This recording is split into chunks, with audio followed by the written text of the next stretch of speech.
बसपा की सर्वे सर्वा मायावती जी इन दिनों अचानक से आपने देखा होगा वो जमीन पर तो सक्रिय नहीं होती, लेकिन डिजिटल माध्यमों पर सक्रिय हो गई। विशेष तौर पर एक्स पर अति सक्रिय हो गई और भारतीय जनता पार्टी और उसकी केंद्र की सरकार हो चाहे उत्तर प्रदेश की सरकार हो, उनके फैसलों पर मायावती ने धारदार हमला किया है। अब सवाल उठता है, अचानक से मायावती जी इतनी सक्रिय कैसे हो गई और क्यों हो गई? कैसे हो गई से ज्यादा महत्वपूर्ण क्यों हो गई, इसके पीछे वजह क्या है? अभी कोई चुनाव नहीं होना, फिर मायावती जी इतना तीखे तेवरों के साथ क्यों हैं? कांवड़ यात्रा में दुकान वाले नाम लिखे, उसमें भी मायावती जी ने बीजेपी को घेरा। राष्ट्रीय स्वयंसेवक संघ से केंद्रीय कर्मचारी रिश्ता नाता नहीं रख सकते, ये जो एक प्रतिबंध था आधी सदी से ज़्यादा से चला आ रहा था, उस प्रतिबंध को जब नरेंद्र मोदी ने गुरु पूर्णिमा के दिन हटाया तो मायावती जी उस पर भी बरसी। क्या मायावती जी किसी विशिष्ट लक्ष्य को साधने के लिए ये कवायद कर रही हैं, या जो खो गया है उनका उसको वापस पाने के लिए, वापस लाने के लिए ये नया रूप रखा है मायावती जी ने? और इसीलिए आकाश को भी सक्रिय किया है, आकाश आनंद को। दोनों बातें चल रही हैं। एक तो लोकसभा चुनाव के बाद मायावती जी को समझ में आ गया कि उनका वोट एक बड़ी सीमा तक समाजवादी पार्टी की साइकिल पर जाके बैठ गया और बैठ के चल दिया है, इसलिए बसपा कमजोर हो गई और इतनी कमजोर हो गई कि शून्य पर सिमट गई। आपको याद होगा जिस दिन लोकसभा का परिणाम आ रहा था, उस दिन भारतीय जनता पार्टी के एक बड़े नेता से जब पूछा गया, बड़े नेता का नाम भी बताया, अरुण सिंह, राष्ट्रीय महामंत्री अरुण सिंह से जब पूछा गया कि भाजपा का प्रदर्शन उत्तर प्रदेश में इतना निराशाजनक क्यों, तो बेसाख्ता उनके मुंह से निकल गया कि भाई क्या करें, बसपा तो बैठ गई जमीन पे, बसपा लड़ती तो हमारा रिजल्ट ठीक होता। इस उत्तर को गुनिए, इस उत्तर को समझिए। बसपा नहीं लड़ी मैदान में तो भाजपा बैठ गई, यानी बसपा खड़ी रहे। इसके लिए ये भाजपा के लिए भी जरूरी है। एक व्याख्या ये भी है, बसपा सीन से आउट हो जाएगी तो बसपा का वोटर सपा को मजबूत करने चला जाएगा एक बड़ी सीमा तक। कुछ भाजपा को भी मिलेगा लेकिन सपा को भी मिला। तो दो बातें आई सामने। एक, भाजपा के लिए भी जरूरी है कि मायावती जी एक्टिव रहें, ताकि सारा जो गैर भाजपा शिविर का जो जनाधार है वो अखिलेश यादव की मोनोपोली में न चला जाए। और दूसरा ये कि मायावती जी को शायद ये समझ में आया हो, शायद कह रहा हूं, कि मेरा जनाधार अखिलेश यादव के पास चला गया है, उसको मुझे वापस लाना चाहिए। तो वापस एक ही तरीके से आ सकता है कि मैं अखिलेश यादव के बराबर, ज्यादा न सही तो बराबर भाजपा पर हमलावर दिखूं। जितना भाजपा की आलोचना अखिलेश यादव करें उतनी ही तो कम से कम नाप के तौल के मैं भी करूं, उससे कम नहीं, एक राय रखती, ताकि मेरे वोटर में ये मैसेज ना जाए कि मेरी और भाजपा की कहीं कोई एकता का, कहीं कोई समझौते जैसा कोई स्थिति है। जैसा कि विपक्षी दल में लोग कहते रहे कि मायावती जी की बसपा बी टीम है भाजपा की। अब क्या है नहीं है ये तो मायावती जी जाने और भाजपा जाने, लेकिन मायावती जी अचानक से सक्रिय हो गई हैं और उनकी पार्टी के लोग कहने लगे हैं कि 24 की छोड़ दीजिए, आप 27 में देखिएगा, अब हम लोगों ने कमर कस ली। अब कितनी कमर कसी है और जो उन्होंने अपने हिसाब से कमर कसी है उसका जनता पर कोई असर पड़ेगा कि नहीं पड़ेगा? क्या बसपा फिर से खड़ी हो जाएगी? जो इकाई में उसका वोट प्रतिशत आ गया है, 9% बचा, क्या वो बढ़ेगा और क्या ये जो अभी 10 सीटों पर बाई इलेक्शन होना है उत्तर प्रदेश में, क्या मायावती इसमें कुछ करिश्मा कर पाएंगी? क्या वो ये इसमें इस प्रयास में सफल हो सकती हैं इन बाई इलेक्शंस में कि उनका जो वोट, उनका जो दलित वोट अखिलेश यादव की पार्टी के फोल्ड में चला गया है, क्या वो बाई इलेक्शन में उसको वापस ला सकती हैं अपने फोल्ड में? और क्या इसी कवायद के लिए मायावती जी आक्रामक तेवर दिखा रही हैं? ये तमाम सवाल है। हमारे साथियों ने इस पर एक रिपोर्ट तैयार की है, उस रिपोर्ट को देखिए, फिर मेहमानों से परिचय कराते हैं और फिर बहस में चलते हैं।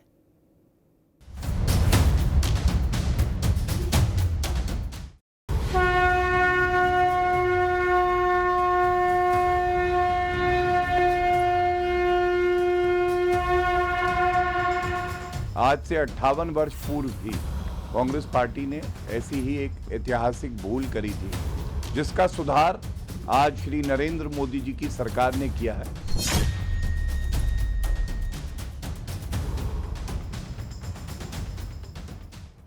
अब इसे बसपा सुप्रीमो मायावती का सियासी तनाव कहें या दांव, क्योंकि वो भी केंद्र सरकार और बीजेपी के फैसलों पर सपा कांग्रेस को कोसती हैं, तो कभी केंद्र और बीजेपी को ही कटघरे में खड़ा कर देती हैं। इसकी बानगी एक बार अब और देखने को मिली है, जब केंद्र सरकार ने राष्ट्रीय स्वयंसेवक संघ की गतिविधियों में सरकारी कर्मचारियों के भाग लेने पर लगा प्रतिबंध हटा दिया है।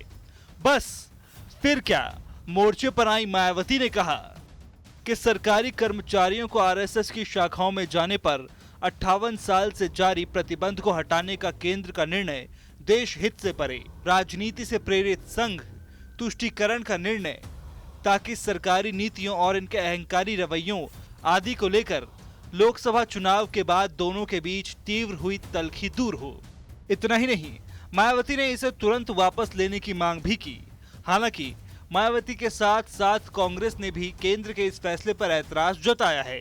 किसी भी संस्था पर अगर कहीं समाज में सवालिया निशान लगते हैं, उचित या अनुचित, मैं दोनों बातें कह रहा हूं, तो उसको थोड़ा सा सरकारी लोगों से दूर रखना चाहिए। लेकिन उसमें जो एक मानसिकता और आइडियोलॉजी की बात चली है, उसको लेकर हम लोगों को थोड़ा सा रिजर्वेशन इस बात का है कि क्या वो समाज को बांटने की बात करते हैं।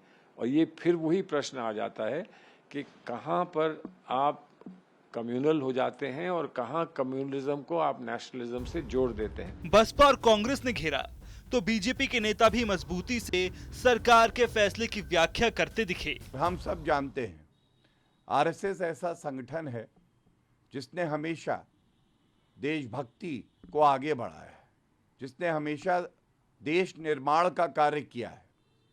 और इसीलिए जिस तरह से आरएसएस जन भावना का सम्मान करते हुए राष्ट्र हित की बात करता है, भारत की जनता भी आरएसएस की कार्यशैली, विचारधारा और उसके नेतृत्व के साथ अपने आप को जुड़ा पाती है। लेकिन केंद्र के फैसले पर मायावती का वार सबसे ज्यादा चर्चाओं में है। राजनीति के गलियारे में मायावती के बयान के मायने निकाले जा रहे हैं। एक के बाद एक चुनाव में खराब प्रदर्शन ने मायावती की टेंशन को बढ़ा दिया है। बीएसपी की यूएसपी वाला दलित वोट बैंक भी इस चुनाव में सपा कांग्रेस के साथ चला गया है। वहीं मुस्लिम वोट के खिसकने से बसपा की हालत बहुत खस्ता है। ऐसे में क्या मायावती ने बीजेपी और संघ पर निशाना साधकर एक तीर से कई निशाने साधने की कोशिश की है? क्या लोकसभा चुनाव के रिजल्ट के बाद मायावती को अपनी रणनीति बदलनी पड़ रही है? इधर उपचुनाव से पहले मायावती ने अपने भतीजे आकाश आनंद को भी बसपा की खोई सियासी जमीन पाने के लिए फिर से उतारा है। आकाश के सामने दलित वोटों के साथ साथ चंद्रशेखर आजाद भी बड़ी चुनौती हैं। वहीं सपा कांग्रेस का इंडिया वाला गठबंधन भी बसपा के लिए बड़ी टेंशन है, क्योंकि लोकसभा चुनाव में बसपा का सबसे ज्यादा नुकसान सपा ने ही किया है। इसीलिए मैंने कहा कि जब सांप्रदायिक राजनीति खत्म होने लगती है तो आखिरी समय सांप्रदायिक राजनीति को जिंदा रखने के लिए, और ये तो बड़े सेंसिटिव चीज़ है कि अगर अधिकारी सेंसिटिव पोस्ट पर जाएगा और उसका व्यवहार आचरण किसी संस्था से या पॉलिटिकल पार्टी के माध्यम से उसका किया जाएगा, वो तो हम उत्तर प्रदेश में देख ही रहे हैं, हर दिन देख रहे हैं। कि अधिकारी किस तरीके से पॉलिटिकल पार्टी का जो काम है वो कर रहे हैं। बहरहाल बसपा का वर्तमान ठिठका खड़ा है, भविष्य भंवर में पड़ा है। विधानसभा से लेकर लोकसभा तक सियासी शून्य पर खड़ी मायावती के लिए इससे मुश्किल दौर शायद ही कभी रहा हो। ऐसे में बिखरते वोट बैंक को बचाने और 2027 वाले चुनाव के लिए मायावती एक के बाद एक दांव आजमा रही हैं। शायद इसीलिए संघ और बीजेपी पर निशाना साधकर वो अपने वोट बैंक को संदेश देने की कोशिश में जुटी हैं। कुल मिलाकर सवाल यही कि मायावती के इस रुख के मायने क्या हैं? मायावती जी का ये जो एक्टिविज्म है ना, अति सक्रियतावाद है, इसके पीछे वजह क्या है? जैसा मैंने आरंभ में कहा, दो वजह हो सकती हैं। एक, मायावती जी को ये इल्हाम हो गया, ये समझ आ गई कि हमारा वोट सपा में जा रहा है, अब भी हम खड़े नहीं हुए तो हमारा मामला और ज़्यादा गड़बड़ हो जाएगा। अभी अस्पताल में है पार्टी, फिर कोमा में चली जाएगी, तो इसलिए वो जागृत हो गई। और एक दूसरा जो मैं कारण ढूंढता हूँ, भाजपा के आंगन से लाता हूँ उसका औचित्य, कि भाजपा ने लोकसभा चुनाव के बाद कहा परिणाम आने पर कि बसपा जमीन पर बैठ गई, इसलिए हमारी ये स्थिति हो गई यूपी में, वरना हम 60-65 सीट तो जीत ही लेते अगर बसपा चुनाव ठीक से लड़ जाती। तो एक दूसरा कारण, क्या बसपा भाजपा के लिए खड़ा, भाजपा चाहती है कि बसपा खड़ी हो? पर दो ही कारण है, इन्हीं की व्याख्या, इन्हीं की समीक्षा। मेहमानों से आपका परिचय करा दें। अवधेश पांडे जी हैं, भारतीय जनता पार्टी के प्रवक्ता, अवधेश जी का स्वागत है। अशोक यादव जी हैं, समाजवादी पार्टी के प्रवक्ता, अशोक जी का स्वागत है। डॉक्टर केबी त्रिपाठी हैं, कांग्रेस के प्रवक्ता, त्रिपाठी जी का बहुत स्वागत है। नावेद शिको, राजनीतिक विश्लेषक, नावेद जी का बहुत बहुत स्वागत। नावेद जी, हम देख रहे हैं कि इधर मायावती जी एक्टिव हो गए, मतलब फील्ड पे तो वो एक्टिव नहीं होती है, वो तो अब चाल चलन क्या पूरा तो नहीं बदल सकता, लेकिन इस पर ये एक्स पर बहुत एक्टिव हो गए। हर दिन कुछ ना कुछ तीखा एक वक्तव्य जारी कर रही हैं वो। अब दो बातें समझ में आती है, उन्हीं की जब पड़ताल करनी है, उनका जनाधार अखिलेश यादव की तरफ चला गया एक साइजेबल अमाउंट में, साइकिल पर बैठ गया और बैठ के चला गया घंटी बजाते हुए।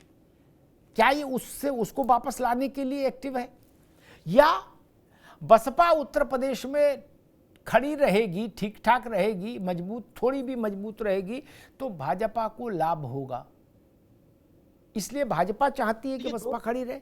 क्या लगता है?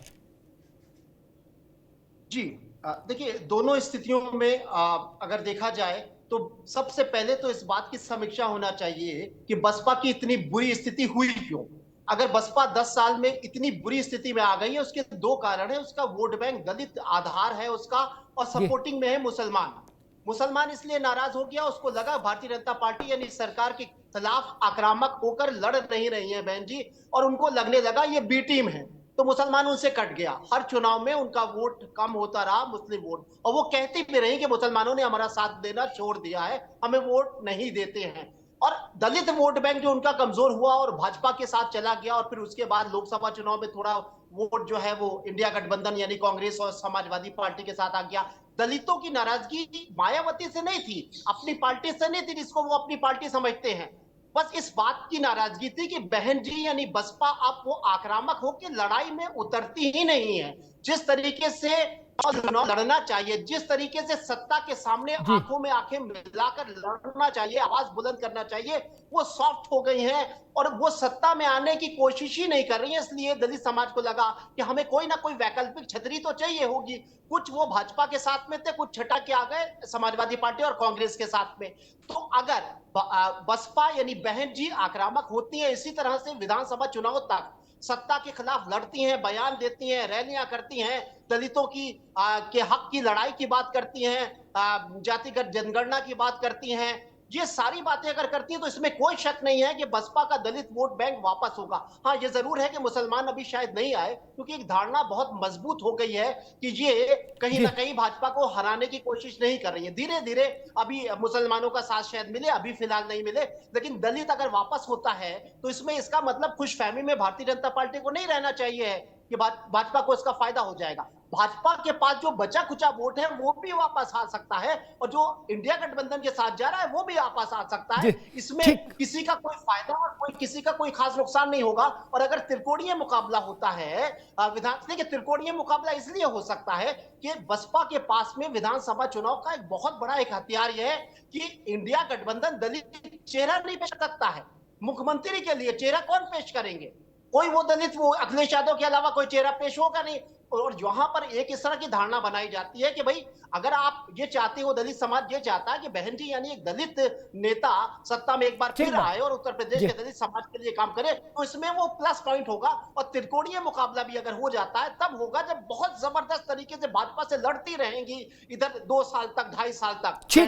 ठीक है नवेद बाबू, भारतीय जनता पार्टी की धार तो कमजोर हो ही जाएगी। जहां बसपा उभरेगी वहां हिंदुत्व की धार कमजोर हो जाएगी। योगी जी का जो एक बड़ा जनाधार है वो कमजोर हो जाएगा और ये त्रिकोणीय मुकाबले तक आ सकता है। लेकिन भाजपा को कोई बहुत खुशफहमी की जरूरत नहीं है। जी, नाबिल शिको की व्याख्या अपनी जगह, लेकिन भाजपा की जो व्याख्या थी, जो मैंने कहा जिस दिन चुनाव के नतीजे आए और अरुण सिंह से पूछा कि भाई भाजपा क्यों हार गई, तो उन्होंने कहा बाकी तो विस्तृत समीक्षा बाद में होगी, लेकिन अभी फौरी तौर पर एक कारण समझ में आता कि हम सोच रहे थे बसपा खड़ी रहेगी, बसपा तो बिछ गई, लेट गई, खत्म हो गई, इसलिए ऐसा हो गया। अब ये इसके पीछे गए, वो सामान्य नेता तो है नहीं अरुण सिंह, छोटे नेता, अगर ये कहा है तो इसके पीछे कुछ होगा। खैर, केबी त्रिपाठी साहब, आरएसएस से केंद्रीय कर्मचारियों का जो एक बैरियर लगाया गया था कि भाई आप संघ से नहीं जुड़ सकते, उसको 58 साल बाद नरेंद्र मोदी ने हटा लिया, और वो भी गुरु पूर्णिमा के दिन हटाया।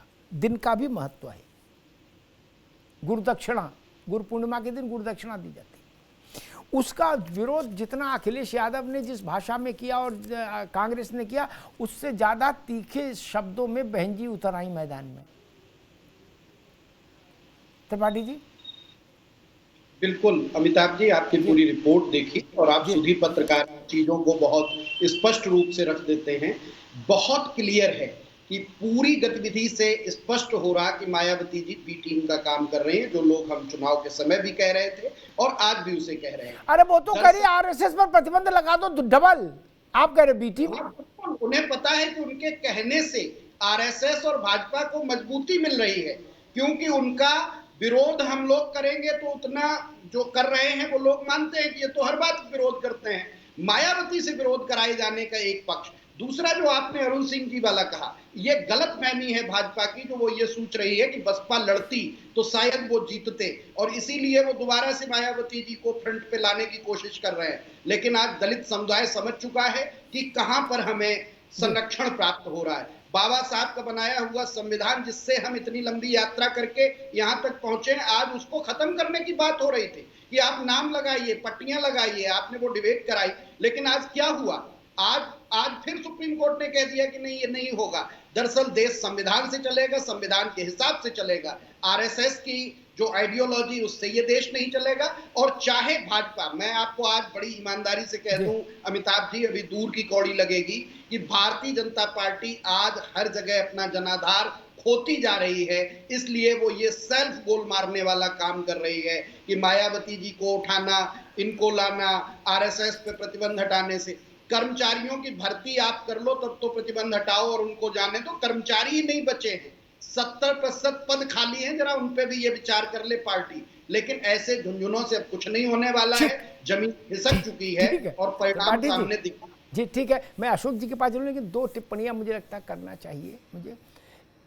त्रिपाठी जी ने कहा कि भाई मुझे लगता है कि विपक्ष ने संविधान को भी बौना कर दिया, हास्यास्पद स्थितियों में लाके खड़ा कर दिया। बड़ी जिम्मेदारी से कह रहा हूं। ननकू नाम लिखे चाय की दुकान पर, ननकू टी स्टॉल, और रज्जाक ना लिखे। बोले रज्जाक ने अगर लिख दिया तो संविधान खतरे में आ जाएगा और लोकतंत्र खतरे में आ जाएगा। इनको क्या बना दिया संविधान और लोकतंत्र को यार?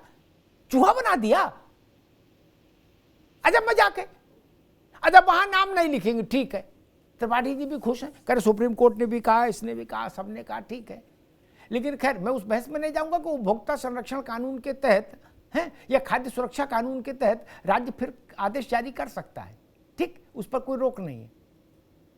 तब कहां जाइएगा? खैर वो राज्य जाने। मैं एक बात कहता हूं, नाम की भी बड़ा झंझट है, फिर मायावती जी पे लौट के आते हैं। नावेद शिको, आप भी मेरी बात से सहमत होने चाहिए तर्क के आधार पर। शराब की दुकान देसी ठेका हो या अंग्रेजी हो, बिलायती हो, सब पर मोटा मोटा लिखा होता है कि मालिक कौन है, दुकान का नहीं लिखा होता।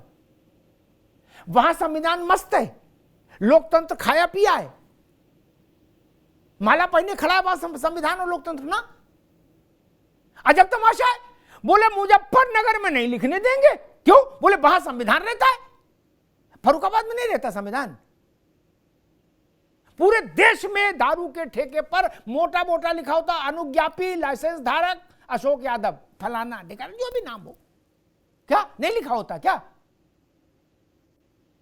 अब्दुल रज्जाक लिखा होता है ना।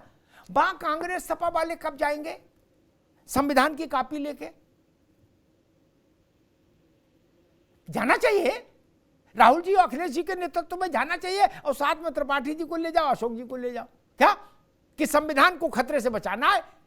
देसी ठेका शराब, अनुज्ञापी रामलाल, अनुज्ञापी रज्जाक, ये तो मिटवाओ। ये सब बातें से जनता चिढ़ती है, इसलिए संविधान को बच्चों का खिलौना ना बना दो भैया मेरे।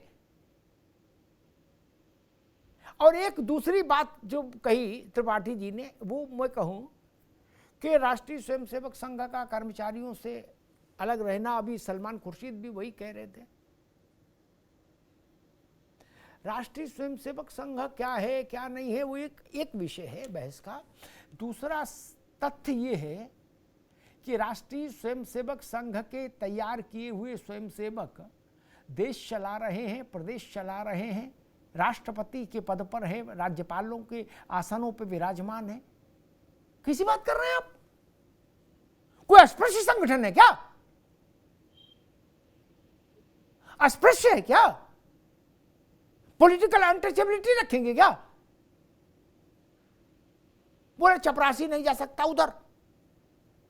भारत का प्रधानमंत्री राष्ट्रीय स्वयंसेवक संघ का स्वयंसेवक है भाई, और गर्व है उनको इस बात पर, स्वयं राष्ट्रीय स्वयंसेवक संघ को भी और प्रधानमंत्री को भी। क्या समस्या है? त्रिपाठी जी, आपकी सरकारों ने 3 बार प्रतिबंध लगाया ना, और तीनों बार मुंह की खाई कि नहीं खाई आपको तो पता ही है। तीनों बार कोर्ट में मुंह की खाई कांग्रेस की सरकारों ने। पंडित जी के समय में लगा, फिर 2 बार और लगा, एक तो अयोध्या के समय लगा था। मुंह की खाई ना। तब सोचो, ये तो वकील साहब हैं सलमान खुर्शीद, इन्हें तो समझना चाहिए। खैर, अशोक यादव जी, बहन जी फिर सक्रिय हो रही हैं, बाकी का मामला अलग है, बसपा के साथ आपका अलग है नहीं।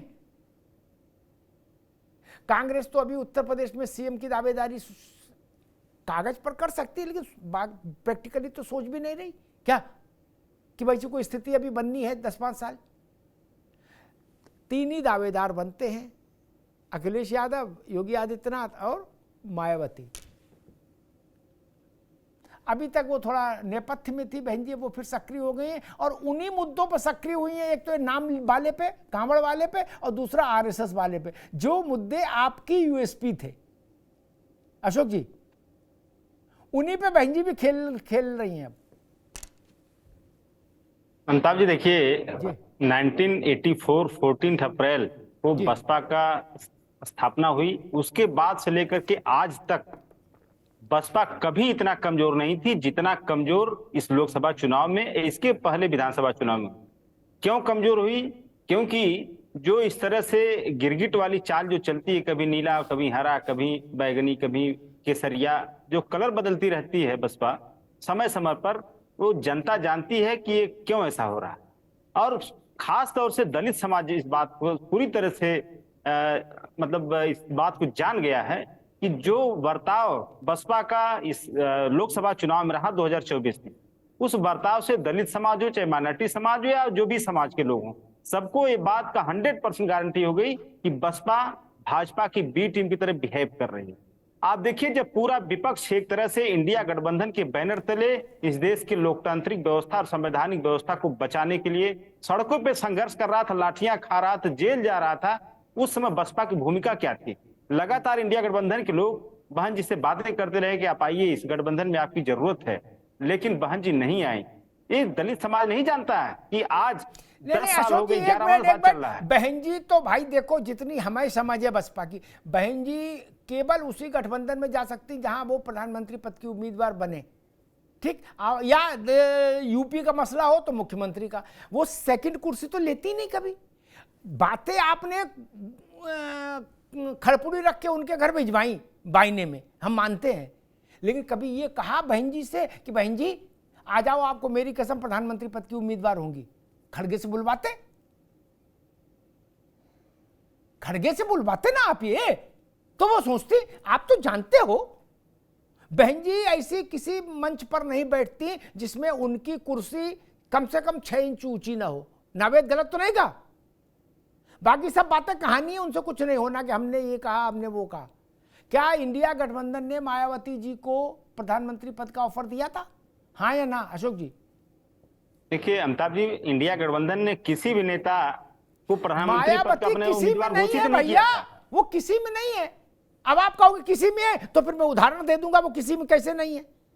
उसमें आपकी पार्टी के नेताओं का भी थोड़ा अच्छा नहीं रहेगा और त्रिपाठी जी की पार्टी के भी बड़े नेता थोड़ा अपमानित महसूस करेंगे। मैं तो बता दूंगा, वो खड़गे हैं क्या मायावती? ऐसी कोई गलतफहमी है कि वो मल्लिकार्जुन खड़गे हैं? ना ना ना ना। आप तो मैनपुरी की सभा देखे थे ना अशोक जी 19 में, क्या मुलायम सिंह जी थे जिसमें, उसमें मायावती कुर्सी बीच में रही जबकि मुलायम सिंह जी भी थे, और मुलायम सिंह और अखिलेश यादव दोनों कुर्सी से उनकी इतनी ऊंची रखी गई कुर्सी, क्या रखी गई ना? यही मायावती हैं अशोक जी। देखिए अमिताभ जी, आपकी बात सही है, लेकिन आप समाजवादी पार्टी की अगर बात करेंगे तो हम लोगों ने हमेशा, आप इसके पहले जो 2019 की बात कर लीजिए, बहन जी ने जिन जिन सीटों पे अपनी उंगली रखी उन सीटों को हमारे राष्ट्रीय अध्यक्ष जी ने ओके किया। तो हम लोग को सम्मान देते थे, बहन जी को हमेशा सम्मान देने काम किया है। और मैनपुरी की बात की आप, वो भी एक सम्मान ही था, वो कोई डर भय या कोई और बात नहीं थी, वो सम्मान था। हम लोग ये दिखाना चाहते थे कि हम लोग दलित समाज को ऊपर रखना चाहते हैं। लेकिन जब बहन जी लगातार अपने व्यवहार से ऐसा जाहिर करने लगी, वो पिछड़ों की, दलितों की जो सबसे बड़ी दुश्मन जो भाजपा है, उसके साथ कहीं न कहीं गलबहियां उनका है। अच्छा, वो आरएसएस से लड़ रही हैं, आरएसएस के खिलाफ बयान दे रहे हैं और आप कह रहे हैं वो भाजपा के साथ है? नहीं, आरएसएस के खिलाफ बोल के तो भाजपा के साथ नहीं आएगा अमिताभ जी। राजनीति में कब क्या कौन नेता बोलता है उसके बड़े मायने होते हैं। ये चीज मायावती जी ने, जब उनके भतीजे आकाश आनंद ने जब हमला किया था भाजपा के ऊपर चुनाव के दौरान, आपको पता ही है 24 घंटे के अंदर क्या हुआ उनके साथ, आकाश आनंद जी के साथ, तो वो भी तो हमला था। अगर बहन जी इतना हमलावर आज हैं, उस हमला करने पे आकाश आनंद को क्यों निकाल दी? नहीं निकालना चाहिए। अशोक जी अभी रुकना होगा, मैं अवधेश जी के पास चलूं, लेकिन एक बात कह दूं, हो सकता बहन जी ने ये सोचा हो सकता, मैं तो अनुमान ही लगा रहा हूं, नावेद बाबू, हो सकता उन्होंने ये सोचा हो कि हमला का टाइम मैं तय करूंगी, सपा से पूछ के तय करूंगी। जब आकाश ने हमला किया उनको नहीं सूट किया, उन्होंने वापस बुला लिया, अब उनको लगा मौसम ठीक है अब करेंगे। क्या हो सकता चुनाव आए तो फिर वापस हो जाए, फिर चुनाव खत्म हो फिर आगे जाए, मर्जी उनकी, पार्टी उनकी, भैया वही तय करेंगी। खैर अवधेश पांडे जी, बसपा आपकी बी टीम है ऐसा आपके विरोधी कहते हैं, और बसपा कहती है कि समाजवादी पार्टी भाजपा के बीच में कुछ है सांठगांठ। इन दोनों आरोपों के बीच में बस बहन जी फिर से सक्रिय हो रही हैं और वो देश और प्रदेश के मुद्दों पर लगभग प्रतिदिन अपनी तीखी राय जाहिर करने लगी हैं। इसके पीछे क्या समझ में आ रहा है आपको, क्या पॉलिटिक्स है? देखिए अमिताभ जी, बसपा हो, सपा हो, कांग्रेस हो, ये सब भारतीय जनता पार्टी इनसे सबसे लड़ चुकी है। सपा बसपा का गठबंधन, कांग्रेस सपा का गठबंधन, और एक तरह से बीजेपी वर्सेस आल हो चुका है। तो कोई दल क्या कर रहा है, वो अपनी गतिविधि का संचालन कैसे करता है, उसका अलग विषय है। लेकिन जो हमारे समाजवादी पार्टी के मित्र कह रहे थे बसपा के बारे में, तो इन्होंने उनके साथ किस तरह से गठबंधन किया और बाद में स्टेट गेस्ट हाउस कांड सब लोग जानते हैं, किस प्रकार से समाजवादी पार्टी के लोग दलितों के हितैषी हैं, ये पूरा देश जानता है। आज चाहे समाजवादी पार्टी हो, चाहे बहुजन समाज पार्टी हो, चाहे कांग्रेस हो, कांग्रेस के गठबंधन में अगर बहुजन समाज पार्टी आ जाती तो अच्छी थी, अगर उनके गठबंधन में नहीं आई तो बुरी है। ये कांग्रेस पार्टी के लोग अनेक प्रदेशों में आज पिछलग्गू बने हुए हैं।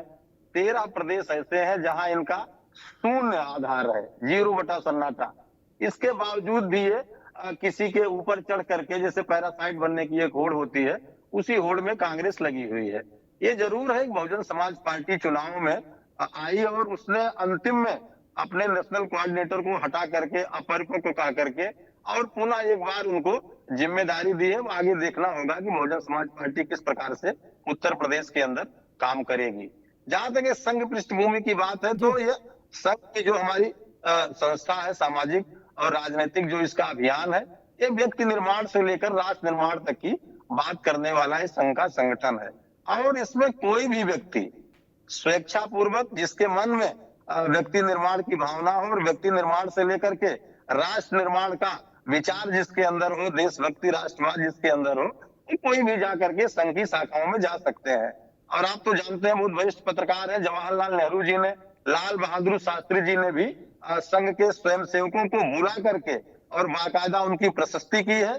जो लोग संघ से दूर रहते हैं वही नहीं जान पाते कि संघ क्या है। जितने लोगों, जो भी लोग संघ के नजदीक गए हैं, उन्होंने जाना है कि संघ किस प्रकार से देशभक्त संगठन है, राष्ट्रवादी संगठन है, और इस संगठन में बिना किसी अस्पृश्यता के, बिना किसी जात पात के व्यक्ति निर्माण का काम होता है।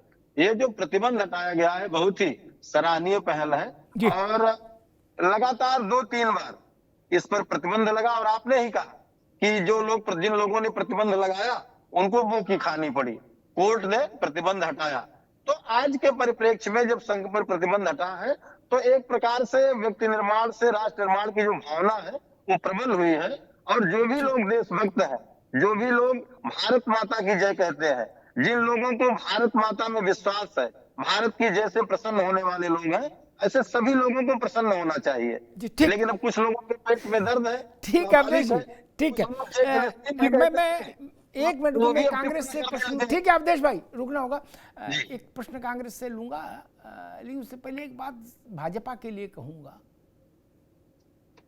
ऐसा नहीं कि आप जो करते हैं वो सर्वोत्तम है, ऐसा भी नहीं। मुझे तो हैरानी तब हुई जब 10 साल बाद आप संघ से प्रतिबंध हटा पाए। 10 साल क्या कर रहे थे? ये 2014 में शपथ लेने के बाद ही क्यों नहीं हुआ फैसला? जिस संगठन का स्वयंसेवक देश का प्रधानमंत्री हो, गृह मंत्री हो, रक्षा मंत्री हो, कई राज्यों के मुख्यमंत्री हो, उस पर 10 साल आपके रहते हुए प्रतिबंध चला कि नहीं चला अवधेश जी? देखिए अब नहीं, अभी दिखाइए ना हमको, फिर हम ज्यादा दिखा देंगे तो फिर आपके लिए मुश्किल हो जाएगी। अभी थोड़ा कमी दिखाएंगे, हमको दिखाएंगे तो फिर हम पूरा अनावृत कर देंगे चीजें, तब फिर मुश्किल हो जाएगी ना। इसे छोड़ दो, दिखाओ मत, उसको रहने दो वहीं।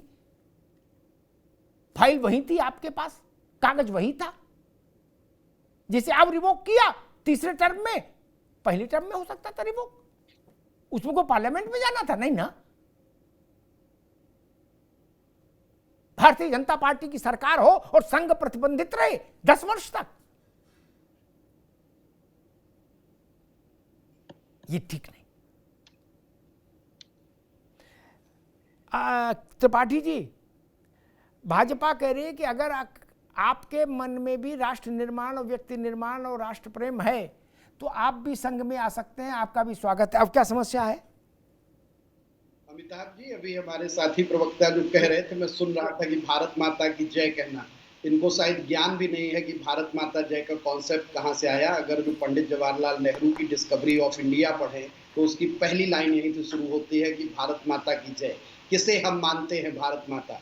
और भारतीय जनता पार्टी जो सदैव राष्ट्रद्रोह का काम करती रही है, आज अपने मुंह मियां मिट्ठू बनने के लिए चाहे वो जो भी कहे, लेकिन देश जानता है कि आरएसएस की क्या भूमिका रही है आज तक, और ये किसी से छुपा हुआ नहीं है। आज कहने की जरूरत नहीं है किस तरह के आरोप लगते रहे, किस तरह की गतिविधियां संचालित होती हैं, और अभी भी पिछले 10 साल का अगर जो आंकड़ा निकाला जाएगा तो जितने भवन बन के खड़े हुए हैं और जितना काम हुआ है, अब उसमें जैसा आपने कहा ज्यादा दिखाने की जरूरत नहीं, लेकिन मुद्दा ये है कि आज भारतीय जनता पार्टी चूंकि अपना मैदान हार चुकी है, उनके पास कोई अपना एजेंडा नहीं बचा है। अब जरूरत है बैसाखियों की और ऐसे ही तरीकों की कि मायावती जी का क्या यूज किया जाए, किस तरह से आप देखते हो कि स्टेटमेंट दिलाए जाते हैं, बहुत सारे ऐसे तैयार किए हुए लोग लाए जाते हैं। जब आपकी कोई नीति नहीं है, कोई नियति नहीं है, जो मुख्य मुद्दे जीवन से जुड़े हुए हैं उन पे आप कोई राजनीति करेंगे नहीं।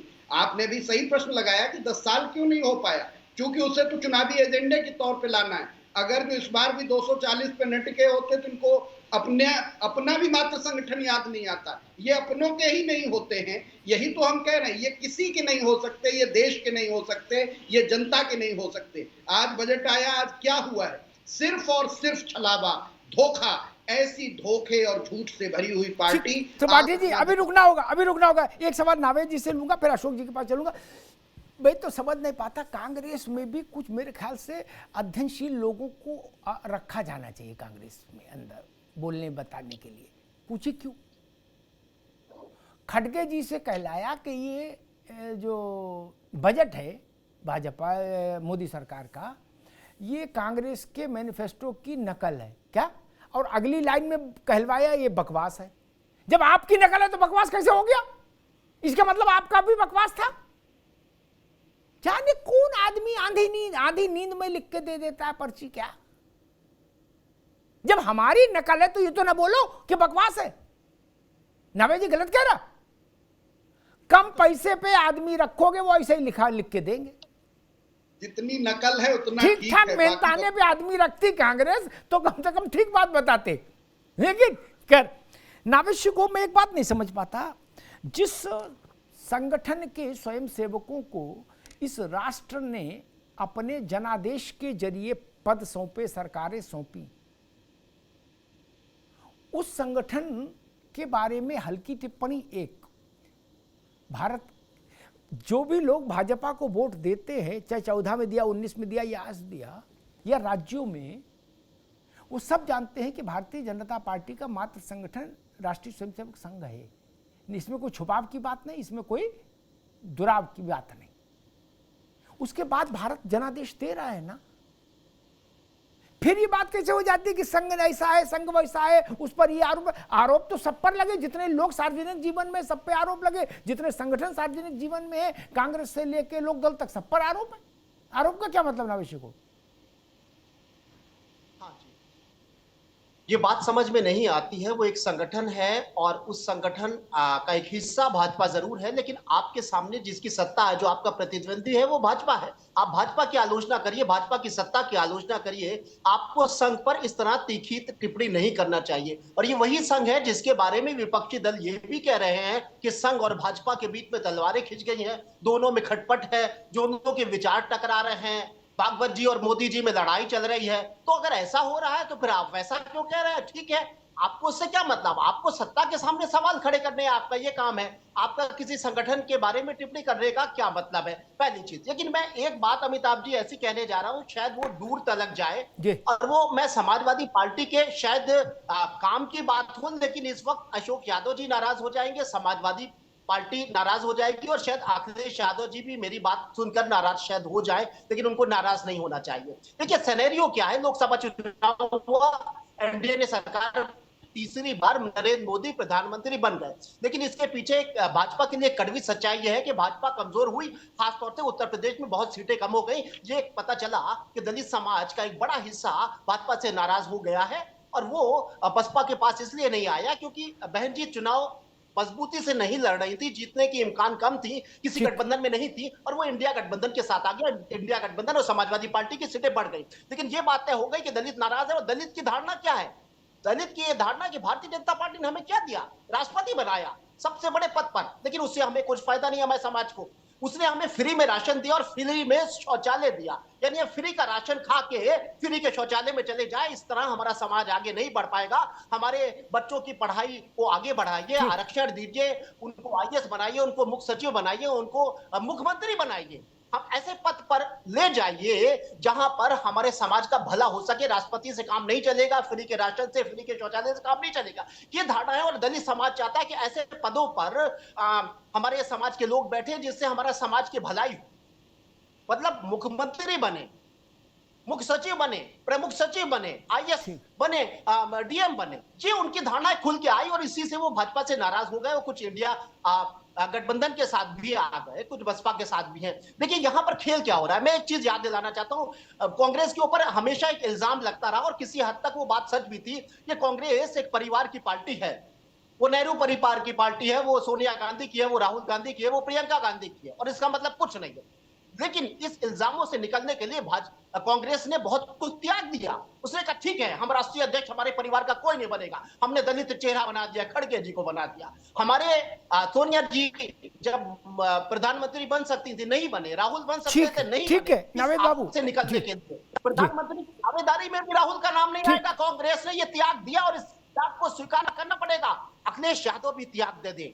वो कहते हैं मुस्लिम समाज से, दलित समाज से, हम तुम्हारे लिए न्याय करेंगे, हम तुम्हारे समाज के हित की बात करेंगे, हम भाजपा को उखाड़ देंगे। आपको भाजपा को उखाड़ना है, थोड़ा सा कांग्रेस की तरह त्याग दीजिए। और अवधेश जी जिनको लिए हुए आप संसद में घूम रहे हैं, अच्छी बात है, अयोध्या जीते हैं, बड़ी कामयाबी है, हिंदुत्व की धार कमजोर कर दी है, बड़ी कामयाबी है। अवधेश जी सबसे बड़ा चेहरा समाजवादी का बन गए, क्यों नहीं आप मुख्यमंत्री के तौर पर दावेदार उसको बना देते हैं? एक त्याग कर दीजिए, राष्ट्रीय अध्यक्ष बना दीजिए।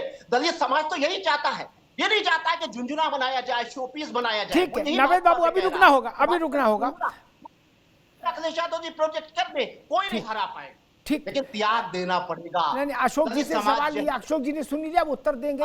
मैं इसमें एक और, ठीक है नावेद बाबू, एक व्यवहारिक सच और कह दूं। परिवारवादी पार्टियां जिसको नावेद बाबू त्याग कह रहे हैं, वो ऐसा जतन जब करती भी हैं शो बिजनेस, तो भी ताला कुंजी उन्हीं के पास रहता है।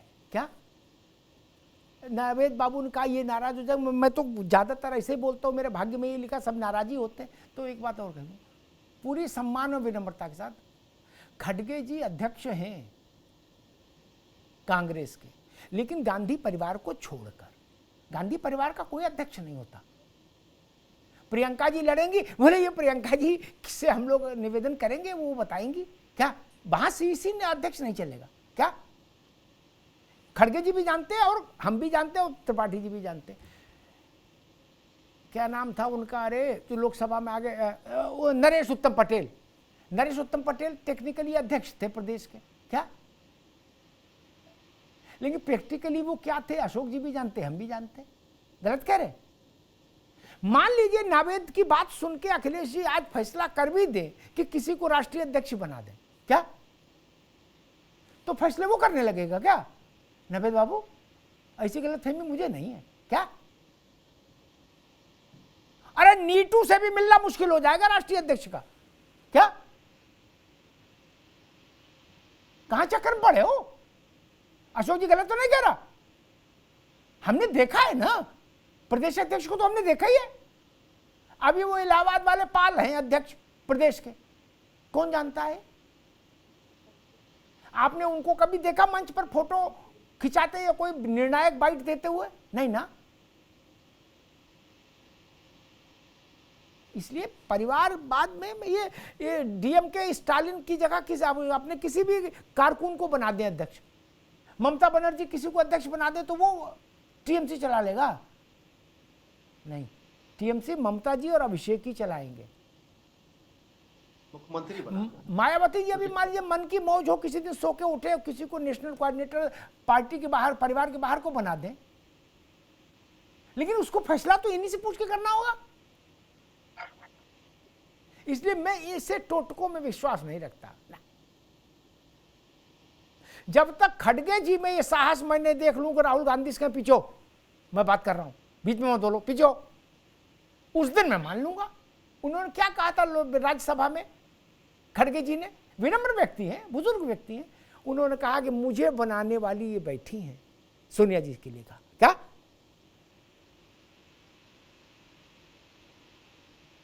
मैं सेवक समेत सुत नारी, कहां चक्कर में पड़े भैया?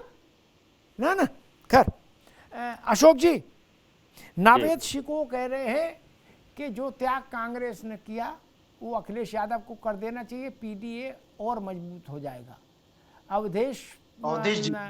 अवधेश प्रसाद को उम्मीदवार घोषित कर देना चाहिए। वो वैसे भी इस वक्त समाजवादी पार्टी के सबसे बड़े पोस्टर बॉय हैं अवधेश बाबू, और आजकल इंग्लिश में भी जवाब दे रहे हैं छोटा छोटा। देखिए अमिताभ जी, आपने जो बातें कही, छोड़ के जब से संसद में आए हैं अब अंग्रेजी बोल रहे, बोले yes yes no no, good question, good good जी। अमिताभ जी देखिए, किसी भी पार्टी में कोई भी निर्णय दो वजहों से लिया जाता है, एक जनभावना, दूसरा उस पार्टी का जो लीडरशिप होती है उसके हिसाब से कलेक्टिव डिसीजन होता है। और दूसरी बात, जहां तक दलित समाज की बात है, समाजवादी पार्टी में आज की डेट में टिकट देने की बात छोड़ दीजिए, आपको भी पता है कि हमारे जीते हुए 8 सांसद दलित, 8 सांसद हमने जिता के दलित भेजा 37 में से। तो रिप्रेजेंटेशन की बात जहां तक है, हक और हकूक की बात जहां तक है, समाजवादी पार्टी सबसे आगे फ्रंट पे रह के पिछड़ों समाज, दलित समाज के लिए लड़ने का काम करती है। आज हम लोग विपक्ष में हैं, 2 टर्म हो गया अमिताभ जी, लेकिन हमने कभी भी पिछड़ों के सम्मान के साथ, दलितों के सम्मान के साथ कभी भी समझौता नहीं किया।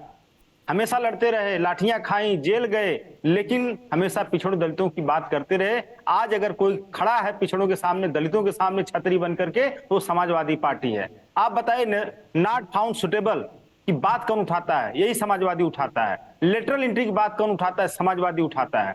जो पिछड़ों दलितों के आरक्षण में लूट की बात होती है, समाजवादी पार्टी उठाती है।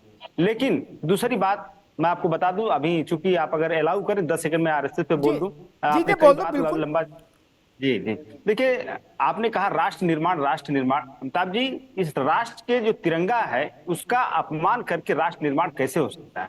राष्ट्रपिता की हत्या करने वाले संगठन को आप राष्ट्र निर्माण कैसे कर सकते हैं? आप राष्ट्र में हिंदू मुस्लिम के नाम पर झगड़े कराने वाले संगठन को आप कैसे राष्ट्र निर्माण वाला संगठन कर सकते हैं? हाँ, आरएसएस नॉन रजिस्टर्ड पॉलिटिकल संगठन है और उसके सारे जो इंटरलिंक्स हैं वो बीजेपी से हैं। तो आप कह सकते हैं टेक्निकली कि आरएसएस नॉन पॉलिटिकल है, लेकिन आरएसएस विशुद्ध रूप से नॉन रजिस्टर्ड पॉलिटिकल संगठन है।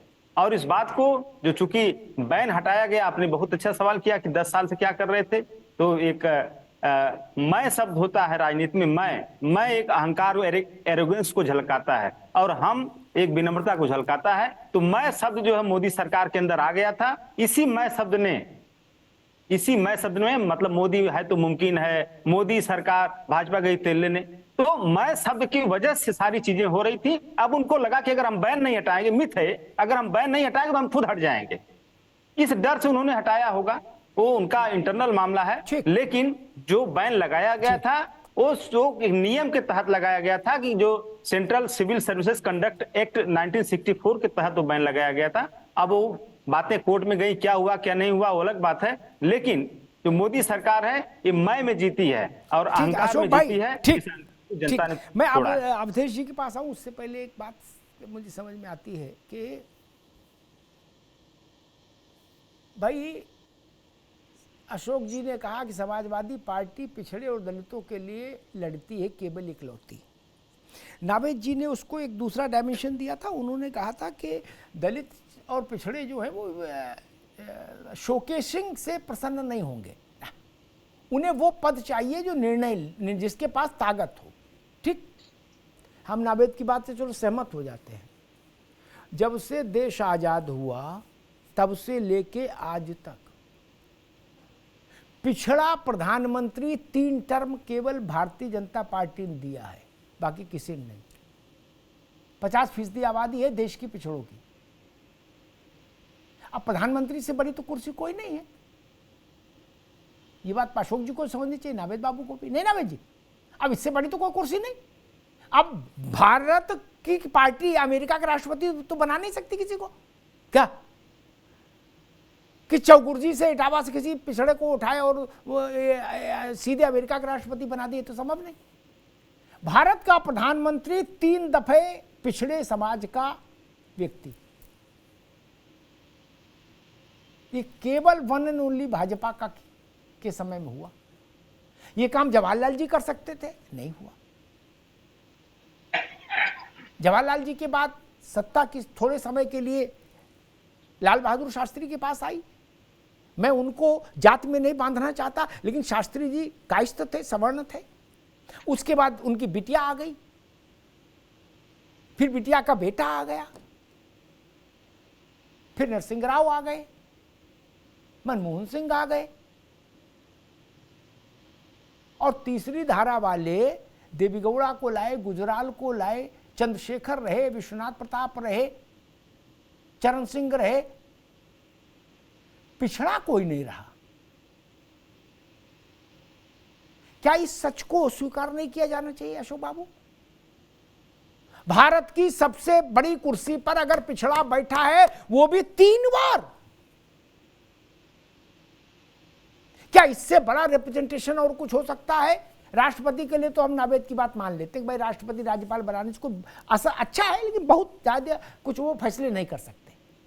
लेकिन प्रधानमंत्री तो, और वो भी अगर नरेंद्र मोदी जैसा व्यक्ति प्रधानमंत्री हो तो स्वाभाविक है, उससे बड़ा प्रतिमान फिर क्या चाहिए? ये सोचना पड़ेगा। और मुलायम सिंह जी के प्रधानमंत्री, ये बात पता नहीं आप लोगों को तो याद, इस वक्त मैं दिला दूं, याद तो होगी, एक पिछड़े के प्रधानमंत्री बनने का समय आया था। नावेद बाबू आपके काम आएगी बाकी डिबेटों में आगे। 3rd फोर्स के नेता बैठे, क्या गैर पिछड़े नेताओं ने इस बात पर सहमति बना दी, उनमें सुरजीत थे, ज्योति बाबू थे, मूपनार थे, ये कोई पिछड़े नहीं थे, कि मुलायम सिंह को प्रधानमंत्री बना दो। लालू जी खड़े हो गए, बोले ना, बाहर जाके अभी तोड़ देंगे मोर्चा, चाहे जैसे बना दो, मुलायम सिंह नहीं बनेंगे। ये बात गूगल से नहीं सुनी मैंने मुलायम सिंह जी के मुंह से सुनी, कामरेड हरकिशन सिंह सुरजीत के मुंह से सुनी, 1 to 1। यानी जब पिछड़े को प्रधानमंत्री बनाने का अवसर भारत में आया, तो पिछड़े नेता ने ही उसका रास्ता रोक दिया। ये सच है। खैर, अवधेश पांडे जी, कहा जा रहा है कि भाई राष्ट्रीय स्वयंसेवक संघ को दूर रखना ही बेहतर है, क्योंकि उसका चाल चलन ठीक नहीं है। कांग्रेस भी करी और अशोक यादव जी भी कह रहे हैं। देखिए अमिताभ जी, मैंने पहले भी कहा कि जो संघ के नजदीक नहीं गए हैं, जिन्होंने संघ को दूर से सुना है, नहीं तो आप क्या कि इनको भी इनविटेशन दे रहे हो, आ जाओ, नमस्ते सदा वसले मातृभूमि सुबह शाखम चलो। कोई भी जो भारत माता की जय में विश्वास करने वाले लोग हैं और जो भी अपने आप को राष्ट्रभक्त समझते हैं, वो संघ की शाखाओं में भी आ सकते हैं, संघ का बौद्धिक भी ले सकते हैं, और उसके आधार पर अपने व्यक्तित्व का भी निर्माण कर सकते हैं, चरित्र का भी निर्माण कर सकते हैं। इसलिए ये महात्मा गांधी जी भी संघ के शिविरों में गए हैं, नजदीक से उन्होंने देखा, और जब उन्होंने देखा कि यहाँ कोई अस्पृश्यता नहीं है, जातिवाद नहीं, बहुत प्रसन्न हुए। जवाहरलाल नेहरू ने देखा कि चीन के युद्ध के बाद किस प्रकार से आपात स्थिति में संघ के स्वयं सेवकों ने दौड़ लगा करके अपनी जान को जोखिम में डाल कर, नहीं तो आप अशोक जी को और त्रिपाठी जी को एक एक गणवेश भिजवाओ। नहीं, ठीक है, ये स्वयं गणवेश पहन लेंगे। अभी तो ये पिछड़ों का मतलब अपना परिवार समझते हैं, ये पी से पिछड़ा नहीं समझते, पी से अपना परिवार समझते हैं। इनके मन में यह है कि जवाहरलाल नेहरू के खानदान में, गांधी जी के खानदान में पैदा होने वाला व्यक्ति ही इस देश का सर्वश्रेष्ठ हो सकता है। अशोक जी सोचते हैं कि मुलायम सिंह जी के परिवार में जन्म लेने वाला व्यक्ति ही कोई इस देश में सर्वश्रेष्ठ व्यवस्था दे सकता है, जिसको हम पिछड़े का नाम दे सकते हैं। इनके अर्थों में पिछड़ा का मतलब केवल अपने परिवार से है, लेकिन जब व्यापक अर्थों में देखेंगे तब लगेगा कि गुजरात के छोटे से मेहसाणा शहर में पैदा होने वाला, गरीब के घर में पैदा होने वाला पिछड़ी जाति का व्यक्ति इस देश में तीसरी बार प्रधानमंत्री बना है। ये पिछड़ी जाति का गौरव ही नहीं, पूरे देश का गौरव है। अनेक प्रदेशों में भारतीय जनता पार्टी ने मुख्यमंत्री बनाए हैं पिछड़ी जाति के, जिनकी कोई पारिवारिक पृष्ठभूमि नहीं है, राजनीतिक पृष्ठभूमि नहीं है, संघर्ष और सेवा की पृष्ठभूमि है। और ऐसे ही राष्ट्रपति के पद पर अनुसूचित जाति के व्यक्ति को, अनुसूचित जनजाति के व्यक्ति को और मुस्लिम समाज के व्यक्ति को भारतीय जनता पार्टी की मदद से राष्ट्रपति होने का भी गौरव अगर किसी ने दिया है तो भारतीय जनता पार्टी की सरकार ने दिया है। और जब हम कहते हैं सबका साथ सबका विकास, तो समाज में किसी भी विभाजन की रेखा को नहीं डालते, बल्कि सबके संदर्भ में यह बात कह सकते हैं कि कोई भी व्यक्ति सेवा के आधार पर, संघर्ष के आधार पर, समर्पण के आधार पर भारतीय जनता पार्टी जैसे राजनीतिक दल में अपना सर्वोत्तम स्थान बना सकता है। और जहां तक भारतीय जनता पार्टी की बात है तो केवल एक छोटी सी आरएसएस की राजनीतिक शाखा है। जब 1947 के बाद देश को लगा कि ऐसा है कि ये जो सरकार पहली बनी है ये राष्ट्रवाद के साथ धोखा कर रही है, पाकिस्तान परस्त नीतियां अपना रही है, तब जाकर के संघ के गुरु जी के पास श्यामा प्रसाद मुखर्जी जी गए और उन्होंने आग्रह किया कि संघ स्वयं राजनीति में आ जाए। लेकिन तब गुरुजी ने कहा मैं आपको स्वयं सेवकों को देता हूं, आप काम करिए और राजनीतिक संगठन बनाइए। तब 1951 के अंदर श्यामा प्रसाद मुखर्जी जी, पंडित दीनदयाल उपाध्याय जी, अटल बिहारी वाजपेयी जी, आज लोगों ने संघर्ष करके इस पार्टी को खड़ा किया है।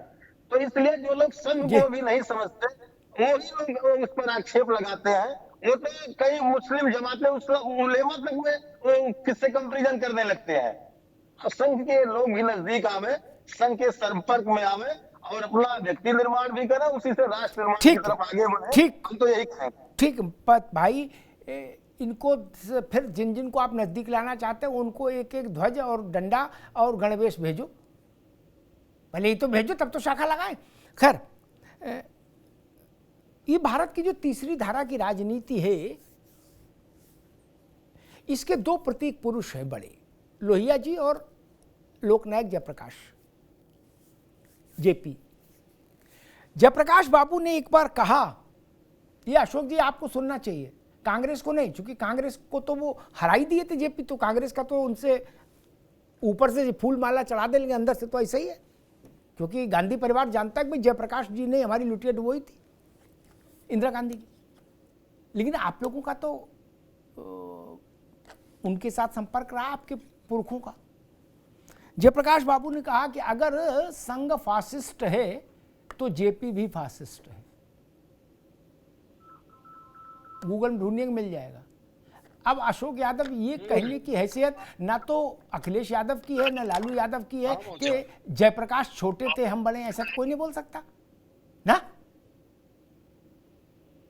डीएमके भी नहीं बोल सकती, कोई नहीं बोल सकता। मैं उस प्रसंग में जाता ही नहीं कि स्वतंत्रता दिवस पर संघ के स्वयंसेवक लगे, फिर पंडित जी ने उनको सम्मानित किया। छोड़िए, इससे बड़ा कोई वक्तव्य हो सकता है कि जेपी ने कह दिया कि तो फिर मैं भी फासिस्ट हूं।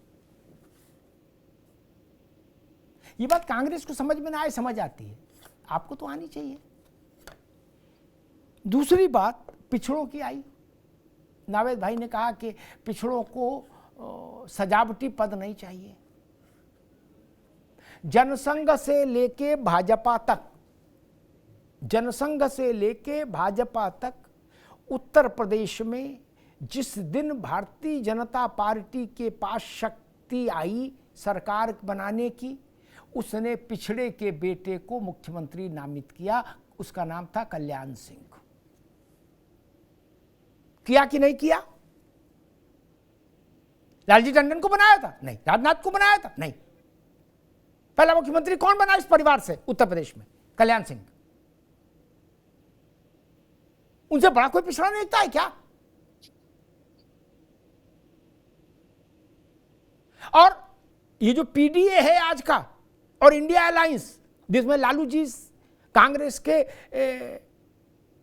मित्र मार्गदर्शक गुरु की भूमिका में है इस वक्त लालू जी। वो राहुल जी को मटन भी बनाना सिखाते हैं और राजनीति भी सिखा रहे हैं।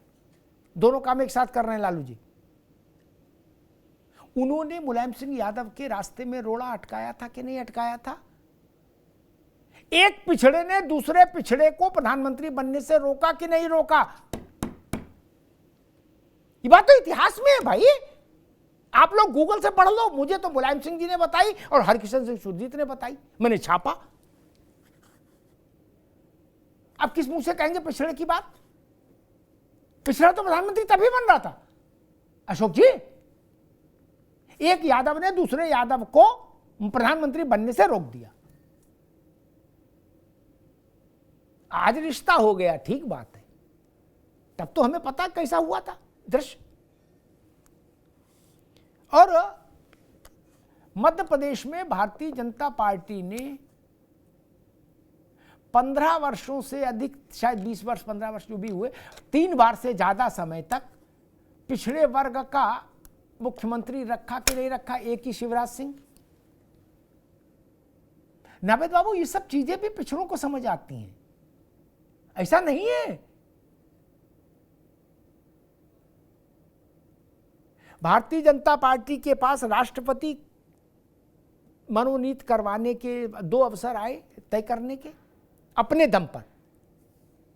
मैं कलाम साहब की बात नहीं जोड़ता, हालांकि वो भी अद्भुत प्रसंग है कि भाजपा को ने मुस्लिम उम्मीदवार बनवा दिया, राष्ट्रपति बनवा दिया, और सब लोग कहते हैं कि भाई भाजपा होगी तो मुस्लिमों को तो सिपाही की भर्ती में भी नहीं आएंगे, वहां राष्ट्रपति बना।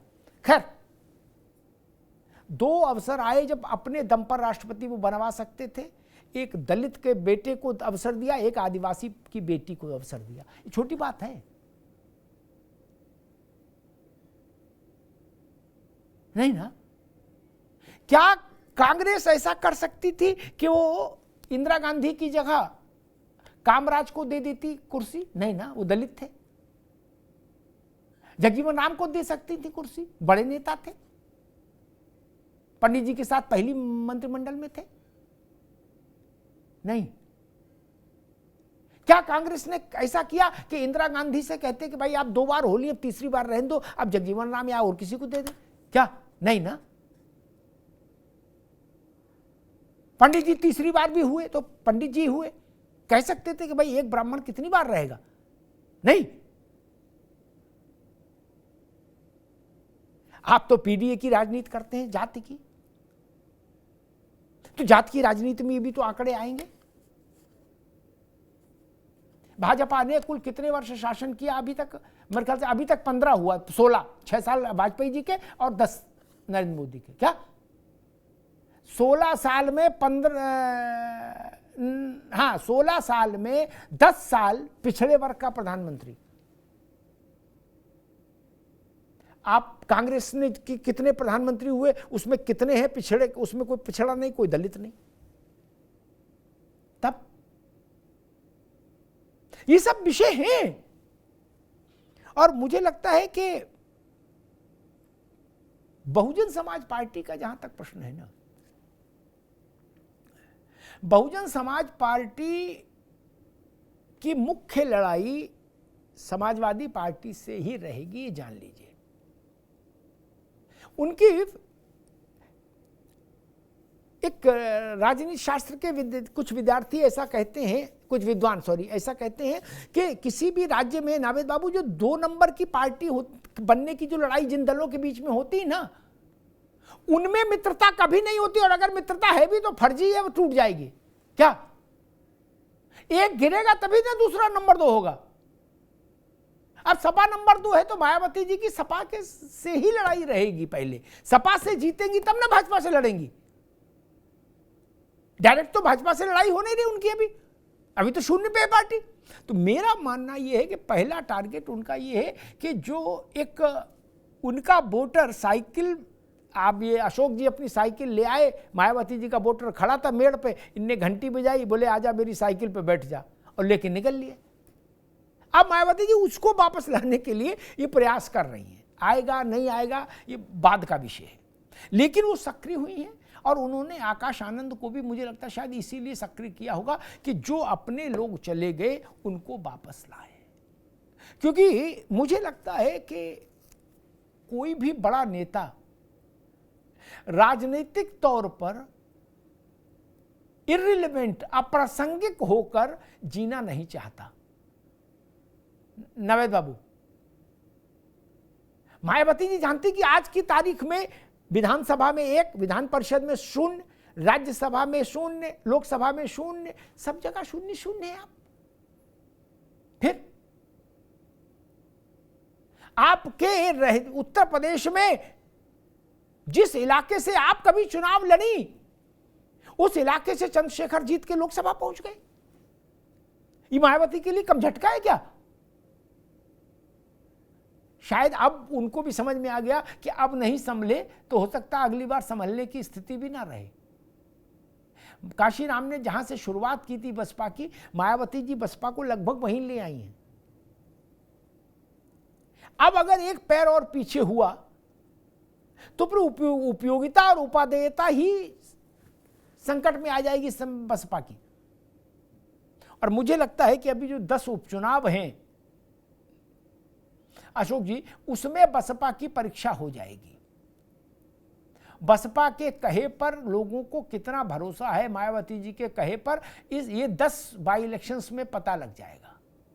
और उनके नतीजों में बसपा की क्या स्थिति आती है, वहां से हम 2027 का कुछ वो पढ़ पाएंगे कि समझ आएगा कि जनता किस ढंग से सोचेगी और किस ढंग से वोट करेगी। धन्यवाद।